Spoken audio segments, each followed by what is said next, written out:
So students, आज का जो टॉपिक है रिवीजन वाला वो है प्रेशर ग्रुप्स एंड मूवमेंट्स। ठीक है। सो पिछले टॉपिक में हमने पढ़ा था मोबिलाइजेशन से किस तरह हम लोग जो फैसले हैं वो बदल सकते हैं, और जो सपोर्ट मिलता है, जब लोगों का सपोर्ट मिलता है तब कोई भी चैलेंज हो उसे हम ओवरकम कर सकते हैं। ठीक है।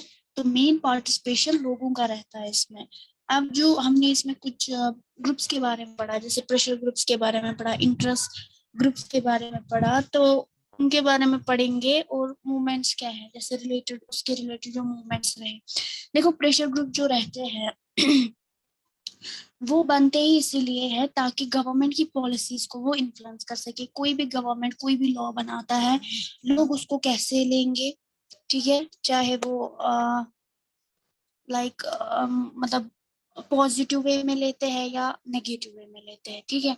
तो लोग उसको कैसे लेंगे ये डिपेंड करता है। सो प्रेशर ग्रुप जो है वो पॉलिटिकल पार्टीज की तरह नहीं होती है। उनका एम ये नहीं होता है कि उनको पॉलिटिकल पावर चाहिए, नहीं। उनका एम होता है कि उनके कुछ मतलब उनके कुछ कॉमन इंटरेस्ट्स होते हैं, तभी जाके वो पार्टिसिपेट करते हैं।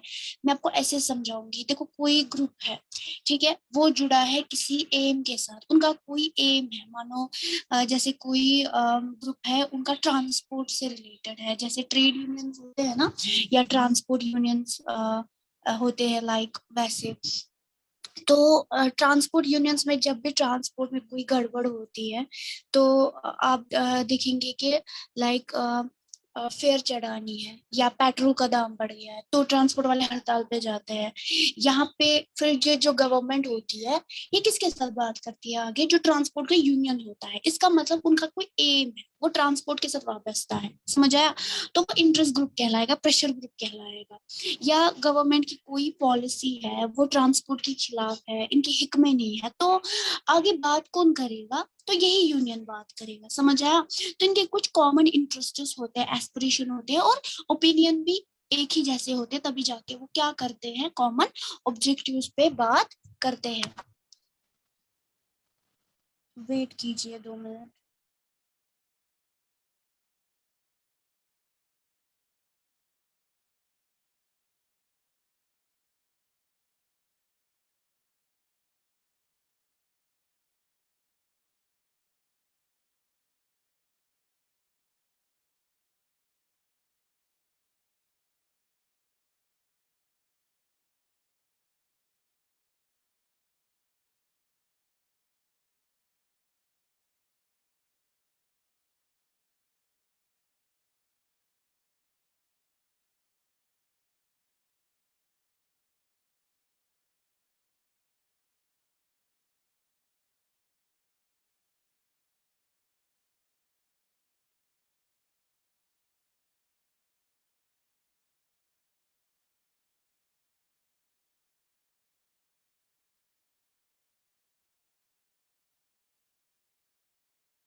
ओके।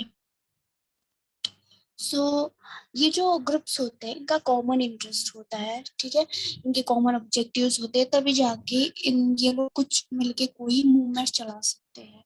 अब मूवमेंट चलाने के लिए अगर हमें कोई चेंज लानी है, ठीक है, कोई मूवमेंट चलानी है, उसके लिए हमारा एक ही ओपिनियन रखना बहुत जरूरी होता है। सो जैसे कि स्ट्रगल है नेपाल का, उनका मोटिव क्या था? Democracy, right. तो अगर कुछ लोग बोलते कि नहीं हमें मोनार्की चाहिए, कुछ लोग बोलते कि नहीं डेमोक्रेसी चाहिए, तो शायद वहां पे इनकलाब नहीं आता, डेमोक्रेसी नहीं आती। या आप देखो नर्मदा बचाओ आंदोलन, जहाँ नर्मदा के रिवर के पास डैम वगैरह बनाने का फैसला किया था, तो उससे जो वेजिटेशन होता वो खराब हो जाता। तो लोगों ने वहां पे फिर से एक तरह की कॉमन इंटरेस्ट दिखाए कि हमें नर्मदा को बचाना है, तभी जाके वो मूवमेंट कामयाब हो गया, ठीक है। या movement for right to information, यहाँ कस्टमर्स को राइट होना चाहिए, उसको इंफॉर्मेशन होनी चाहिए जिसका भी वो इंफॉर्मेशन चाहता है, ठीक है। तो जब कस्टमर्स ने डिमांड की, हर एक कस्टमर चाहे वो किसी भी तरीके का कस्टमर है, जब उसने डिमांड की कि हमें प्रोडक्ट के बारे में पता नहीं होता है, हमें नहीं पता होता है कि हमें कितना टैक्स पे करना है, हम कैसे क्या कर सकते हैं, हमारे राइट्स क्या है, तो तभी जाके ये वाला मूवमेंट चला एंड हमें राइट भी मिल गया। या एंटी लिक्विड मूवमेंट जो यूपी के अंदर या उत्तराखंड के अंदर या अरुणाचल प्रदेश के अंदर जो शराब बनाई जाती थी, उससे बहुत सारे आदमी भी मर गए थे, तो वहां के औरतों ने वो एंटी लिक्विड मूवमेंट चलाया था या एनवायरमेंटल मूवमेंट चलाया था। तो इस तरह के जो मूवमेंट्स है, ये जो पार्ट लेते हैं, इनका डायरेक्टली कंट्रीब्यूशन नहीं होता है पॉलिटिक्स में, इनके अपने अलग ग्रुप्स होते हैं, ठीक है। सो इसके ये जो डिसीजन लेते हैं वो काफी इनफॉर्मल होते हैं और फ्लेक्सिबल होते हैं, क्योंकि ये किसी पॉलिटिकल पार्टी से वाबस्ता नहीं होते, इन्हें कुछ जवाब नहीं देना पड़ता है, तो इनके जो डिसीजंस होते हैं वो काफी इनफॉर्मल होते हैं, वो फॉर्मल तरीके से नहीं होते, इन्हें आगे कोई जवाब नहीं देना पड़ता है, और वो काफी फ्लेक्सिबल भी होते हैं। सेकेंड थिंग, ये जो डिपेंड होते हैं, ये मास मोबिलाइजेशन पे डिपेंड होता है, यानी कि लोग इन्हें जब सपोर्ट करेंगे तभी जाके ये ऑर्गेनाइजेशन चलेगी। जैसे कि आपकी पॉलिटिकल पार्टी तभी वो पावर में हो सकती है जब तक कि लोगों का सपोर्ट मिलेगा, लोगों के वोट्स मिलेंगे। वैसे इंटरेस्ट ग्रुप और प्रेशर ग्रुप्स होते हैं, जब तक मास मोबिलाइजेशन के साथ है तभी तक इनका जो ये ऑर्गेनाइजेशन है वो चलेगा। तो जैसे कि इंटरेस्ट ग्रुप्स की बात करें, तो इंटरेस्ट ग्रुप सेक्शनल भी हो सकते हैं या पब्लिक इंटरेस्ट ग्रुप्स भी हो सकते हैं। सेक्शनल का मतलब अलग अलग सेक्शन से ताल्लुक रखते हैं, जैसे कि एम्प्लॉयज का अलग होता है इंटरेस्ट ग्रुप, ठीक है, वर्कर्स का अलग होता है, बिजनेस लोगों का अलग होता है, इंडस्ट्रियलिस्ट का अलग होता है, जो किसी रिलीजन को फॉलो करते हैं उनका अलग इंटरेस्ट ग्रुप होता है, कास्ट ग्रुप अलग होते हैं। तो इनका सेक्शन हुआ हो गया होता है, यानी कि ये लोग अलग अलग ट्रेड यूनियन से रिलेटेड होते हैं, प्रोफेशन से रिलेटेड होते हैं, और इनका एक ही मोटिव होता है, ठीक है। तो वो जनरल में, ये जो मेंबर्स रहते हैं वो जनरल में, जनरल के लिए वेलबींग या बेटरमेंट का काम नहीं करते, ये किसी एक तबके के लिए काम करते हैं। जैसे कि टीचर्स है, टीचर्स की जो यूनियन रहते हैं वो सिर्फ टीचर्स के बारे में ही सोचेंगे, जब भी टीचर्स के खिलाफ कुछ हो तो उनके जो ट्रेड यूनियन, उनके जो यूनियन होंगे वो उनके हिक में कुछ बोलेंगे या उनके हिक में उनका साथ देंगे, ठीक है। तो वो टीचर्स के लिए, लॉयर्स के लिए, लॉयर के लिए अलग होंगे, समझ आया। तो यहाँ पे ये लोग बेटरमेंट करते हैं किसी एक सेक्शनल ग्रुप के लिए, नॉट पर्टिकुलर सोसाइटी या जनरल में वो बेटरमेंट नहीं करते हैं। तो कभी क्या हो जाता है कि कोई ऑर्गेनाइजेशन किसी एक सेक्ट में, एक सेक्ट के तहत या एक मतलब एक सोसाइटी के एक सेक्शन के लिए इंटरेस्ट प्रमोट नहीं करते हैं, तो वो जो रिप्रेजेंट है वो जनरल इंटरेस्ट पे बात करते हैं। यानी कि जैसे मैं बोलूंगी औरतों पे जुल्म होता है, तो वो किसी भी सेक्शन में हो सकता है, किसी भी सोसाइटी में हो सकता है। तो जब हम यहाँ पे किसी के हिक में बात करेंगे तो हम इन जनरल में करेंगे, ठीक है। या बोलविया का जो मतलब ये था, जो मसला था पिछले टॉपिक में हमने देखा, वाटर वॉर जो था, वो वाटर वॉर हर एक तबके को टच करता है, ठीक है। तो यहाँ पे हर एक तबका आएगा, इसका मतलब जो ऑर्गेनाइजेशन इसको प्रमोट करेगी, जैसे फेडकोर था, फेडकोर एक ऑर्गेनाइजेशन है जिसने नेपाल या बोल्विया में अपना मतलब पॉइंट ऑफ व्यू रखा और ह्यूमन राइट्स को प्रिजर्व करने की कोशिश की, तो वो जनरल में की, समझ आया। सेकेंड, दूसरा होता है प्रमोशनल ग्रुप्स या पब्लिक इंटरेस्ट। तो वो क्या करते हैं, वो कलेक्टिव वे में, वो सिलेक्टिव वे में नहीं, कलेक्टिव वे में हेल्प करते हैं, यानी कि पूरे सबको मिला के। लाइक कोई ग्रुप है, वो लेबर के लिए लड़ रहा है, ठीक है, बॉन्डर लेबर होता है ना, जो कॉन्ट्रैक्ट बेसिस पे हम लोग किसी मजदूर को ले लेते हैं, और कॉन्ट्रैक्ट के तहत अब वो मास्टर जो है वो कुछ भी उसके साथ कर सकता है, कितना भी काम करवा सकता है, और वो छोड़ के भी नहीं जा सकता है जॉब, वो बॉन्डर लेबर कहलाता है, ठीक है। तो अब क्या है, कोई ऐसा लेबर है जो सफरिंग कर रहा है, ठीक है। तो कुछ ऐसे मेंबर्स होंगे, पब्लिक इंटरेस्ट ग्रुप से जो मेंबर्स होंगे वो इसके बेनिफिट के बारे में बात करेंगे, जैसे कि backward minority communities employ federation है, ये एक ऑर्गेनाइजेशन है, बहुत बड़ी ऑर्गेनाइजेशन है जो गवर्नमेंट एम्प्लॉयज या डिस्क्रिमिनेशन के खिलाफ आवाज उठाती है। तो वो सिलेक्टिव ग्रुप है, सिलेक्टिव ग्रुप का मतलब, सॉरी, कलेक्टिव ग्रुप है, नॉट सिलेक्टिव ग्रुप। वो सिलेक्टिव ग्रुप नहीं है कि किसी एक तबके या किसी एक मसले पे बात करेंगे, वो कलेक्टिव वे में बात करें, चाहे उस पर कोई भी आए, हिंदू आए, मुसलमान आए, कोई भी सेक्शन का बंदा है, वो उसके हिक में बात करेंगे, ठीक है। दूसरा होता है मूवमेंट ग्रुप्स। मूवमेंट ग्रुप्स कौन सी ग्रुप्स होते हैं?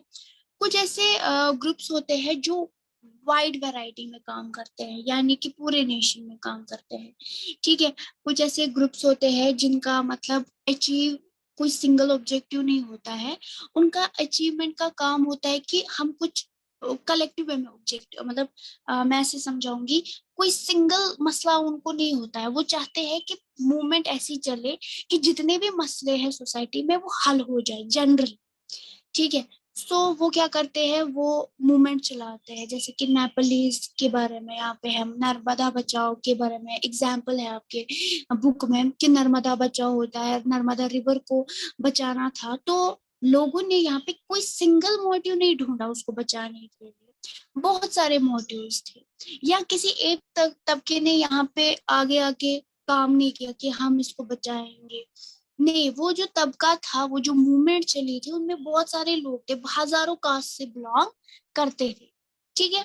सो ग्रेजुअली वाइडर मूवमेंट जो है, जैसे कि बड़ा डैम बनाना है, मॉडल कैसा होगा, डैम से कितना नुकसान होगा, इस तरह, तो यहाँ पे ये जो बातें हैं, इसके लिए क्लियर लीडरशिप की जरूरत है, एक ऑर्गेनाइजेशन की जरूरत है।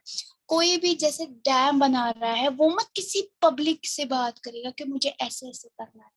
आपने कभी नहीं देखा होगा कि कोई कॉमन पीपल से अपना मतलब प्लान शेयर कर रहा है, या जो गवर्नमेंट है वो किसी कॉमन पीपल से अपना प्लान शेयर कर रही है, नहीं। तो पीपल जो है उनको प्रमोट करने के लिए आगे कोई ग्रुप होता है, कोई ऑर्गेनाइजेशन होती है, तो गवर्नमेंट उनसे बात करती है, उनके थ्रू पता चलता है कि गवर्नमेंट क्या कर रही है, या जो लोग कहना चाहते हैं वो किसी ऑर्गेनाइजेशन को सामने रखते हैं, यानी कि एक तरह की ढाल बन के होती है वो ऑर्गेनाइजेशन जो लोगों के इंटरेस्ट को प्रमोट करती है। तो ये जो सिंगल इश्यूज है, तो इस तरह के इश्यूज लॉन्ग टर्म भी हो सकते हैं, शॉर्ट टर्म भी, या उससे ज्यादा, ये विद इन डे नहीं सुलझ सकता है। जब मूवमेंट की बात हम कर रहे हैं,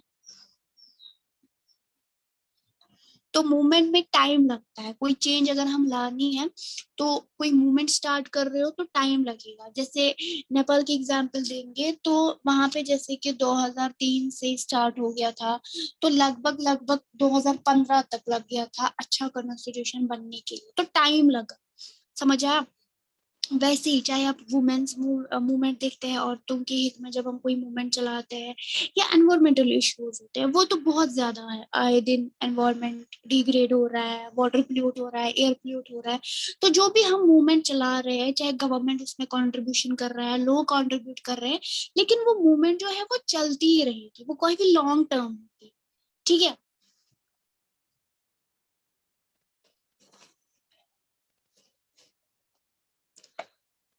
सेकेंड, ये जो मूवमेंट्स होते हैं, तो काफी सारे ग्रुप स्ट्रगलिंग करनी पड़ती है स्पेसिफिक इश्यूज के लिए, ताकि वो ऑर्गेनाइजेशन लूज ना करे, वो हारे ना, उसके लिए उनको बहुत सारे लोगों की कोऑर्डिनेशन की जरूरत पड़ती है। एंड ये जो पॉलिसीज बनाते हैं, ये जो प्रेशर ग्रुप पॉलिसीज बनाते हैं, वो किस तरह पॉलिटिक्स पे इन्फ्लुएंस करते हैं, how do they influence the politics.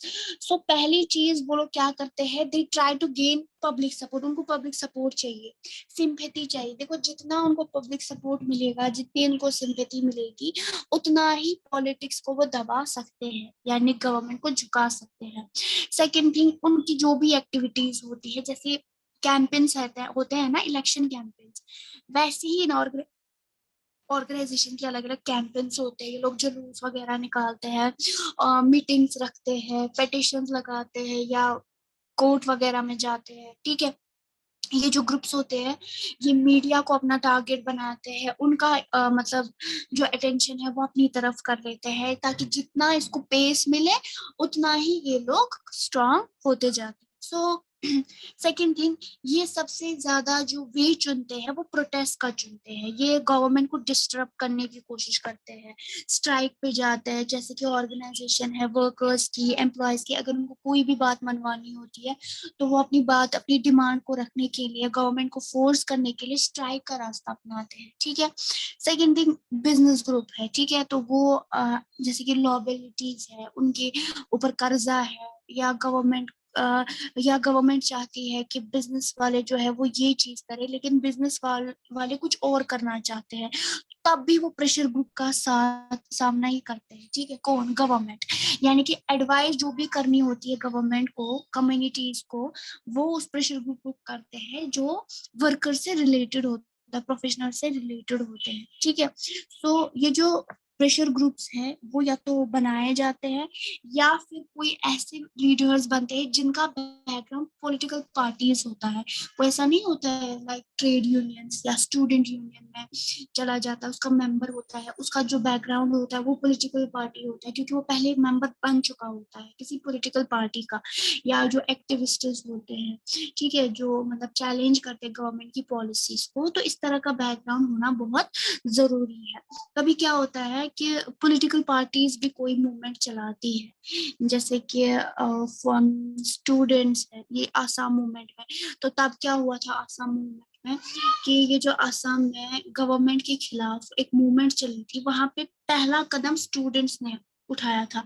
अब उनका पॉलिटिकल पार्टी के साथ तो कुछ नहीं था, लेकिन वो चाहते थे कि आसाम को इंडिपेंडेंस मिले। ठीक है, या जो वहां पे नक्सली मूवमेंट है, वहां पे जो मिलिटेंट्स अटैक है वो बंद हो, तो स्टूडेंट्स ने उसमें मतलब कंट्रीब्यूशन किया था। ठीक है, उसके बाद जैसे कि तृणमूल कांग्रेस है या डीएमके है, अलग अलग पार्टीज तमिलनाडु में जो बनी, वो कैसे बनी? क्योंकि लोकल्स ने उसमें कंट्रीब्यूट किया था। तो बहुत सारे पार्टीज, बहुत सारे इंटरेस्ट मूवमेंट्स जो है वो डायरेक्टली नहीं होते हैं, उन्हें कभी क्या करना पड़ता है, पहले एक वे ढूंढना पड़ता है, एक पोजीशन होल्ड करनी पड़ती है, तभी जाके वो कोई चेंज ला सकते हैं। या तो वो डायलॉग से चेंज लाते हैं, या तो नेगोशिएशन होता है, या तो सुलह होती है, या तो आपस में रिटेलिएशन होता है, झगड़ा वगैरह होता है, और एंड पे कोई भी फैसला हो जाता है। ठीक है,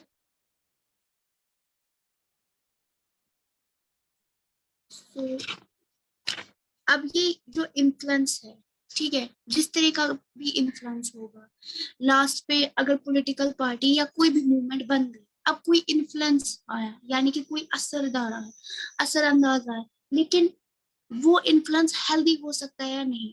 मानो दो ग्रुप आपस में टकराए, तो रिजल्ट क्या आएगा, डिपेंड करता है इन्फ्लुएंस क्या होगा।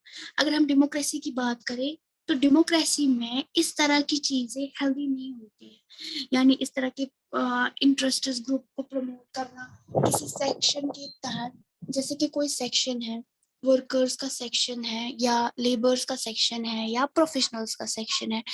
अब इस तरह के इंटरेस्ट ग्रुप्स जब प्रमोट होते हैं, तो वो कोई भी चीज मनवा सकते हैं, तो डेमोक्रेसी का ही कि डेमोक्रेसी खत्म हो जाएगी ना। यानी एक ही तबके का मत हमें यहाँ पे सुनना है, हम यहाँ पे माइनॉरिटी या मेजोरिटी ये वाला जो कंसेप्ट है डेमोक्रेसी में, ये खत्म करने आए हैं। तो इन्फ्लुएंस जो रहेगा डेमोक्रेसी के ऊपर, वो काफी मतलब नेगेटिव हो सकता है। डेमोक्रेसी को देखना है कि इंटरेस्ट फॉर ऑल, हमें सबको, नॉट नॉट कि एक सेक्शन। तो ये जो इंटरेस्ट, आए दिन इंटरेस्ट ग्रुप्स पैदा होते हैं, प्रेशर ग्रुप्स पैदा होते हैं, मूवमेंट ग्रुप्स पैदा होते हैं, या पॉलिटिकल पार्टीज में अलग अलग लोग ऐसे, मतलब जैसे कोई रिलीजन के नाम पे पॉलिटिकल पार्टी बनाता है, तो वो जो पॉलिटिकल पार्टी होती है वो किसी एक रिलीजन के इंटरेस्ट को देखता है, तो वो हमारी डेमोक्रेसी के लिए बहुत खराब है। या कोई प्रेशर ग्रुप ऐसा होता है, वो फंड या सपोर्ट देता है, पीपल मतलब लोगों को फंड्स प्रोवाइड करता है, तभी जाकर उसको सपोर्ट मिलता है। तो इस तरह का जो एजेंडा है, यानी मनी मनी से पावर या पब्लिक सपोर्ट लाना, तो ये एक तरह का कर्स है डेमोक्रेसी के लिए। तो बैलेंस होना चाहिए, यानी कि मूवमेंट्स और प्रेशर ग्रुप्स जो है, उन्हें डेमोक्रेसी के ऊपर कोई भी एक्सेस नहीं होना चाहिए। तो एक तरह का बैलेंस बनाए रखना है, ताकि डेमोक्रेसी भी चले और उस तबके को भी मतलब इंसाफ मिले जो इंसाफ के लिए एक्सेस कर रहे हैं। समझ आया? Yes ma'am.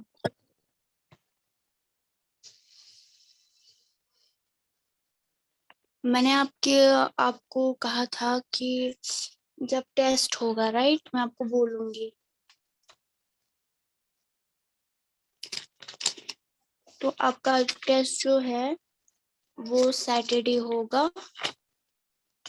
ओके मैम, किसका? आप करोगे एक काम, आप दोगे वीक्स में ही दोगे आप? मैम किस चैप्टर का? इसी चैप्टर का दोगे? ओके ठीक है। मैम, वो कैसे, मतलब क्वेश्चंस कैसे, मल्टीपल चॉइस होंगे ना? हाँ, मैं बताऊंगी ना आपको। आपको मैं व्हाट्सएप पे लिंक भेजूंगी गूगल फॉर्म का, तो आपको उस मैम पे उसी जाना है। टाइम सैटरडे के दिन? हाँ, तो हम्म। लिंक पे आपको क्लिक करना है और ईमेल्स वगैरह आपको रखने हैं अपने, ठीक है। Yes valid ma'am. ईमेल चाहिए, पासवर्ड भी होना चाहिए पता। अगर किसी को भूल गया है या कुछ तो वो नया ईमेल बनाएगा, लेकिन एक ही ईमेल से आप कर सकते हैं। दूसरे अगर किसी ने कोशिश की कि वो दूसरे ईमेल से पेपर सेट करेगा तो उसका नहीं होगा, ठीक है। तो एक ही ईमेल से आपको एक ही बार पेपर सबमिट करना होगा। हाँ। पेपर चॉइस ही होगा, ठीक है। Okay, multiple choice. That means ma'am हमें सारा जो भी चैप्टर में है, इंपॉर्टेंट पॉइंट्स या जितना भी इसमें डेट्स वगैरह है, वो सब हमें पढ़ने हैं ना?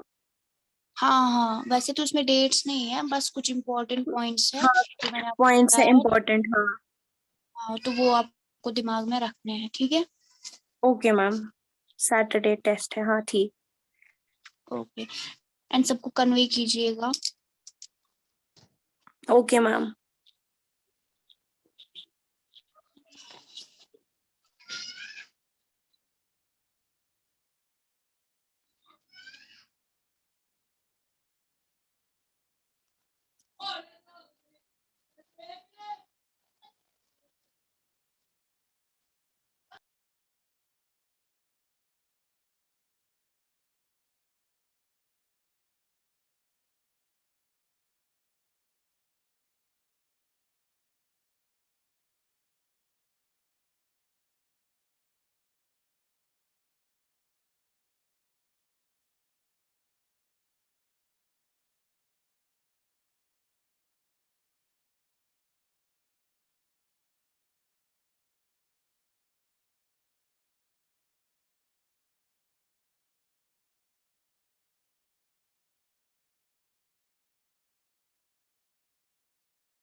ओके, आप लोग लीव कीजिए।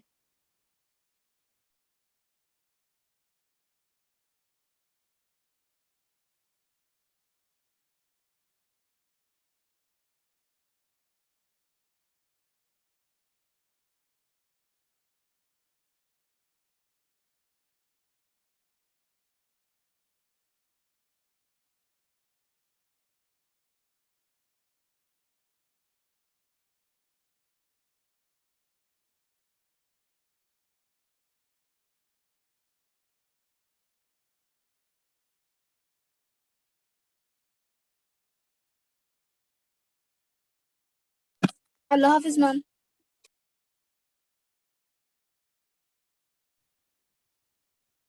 हाफिज मैम।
सुमेरा लीव कीजिए, रोल नंबर 11।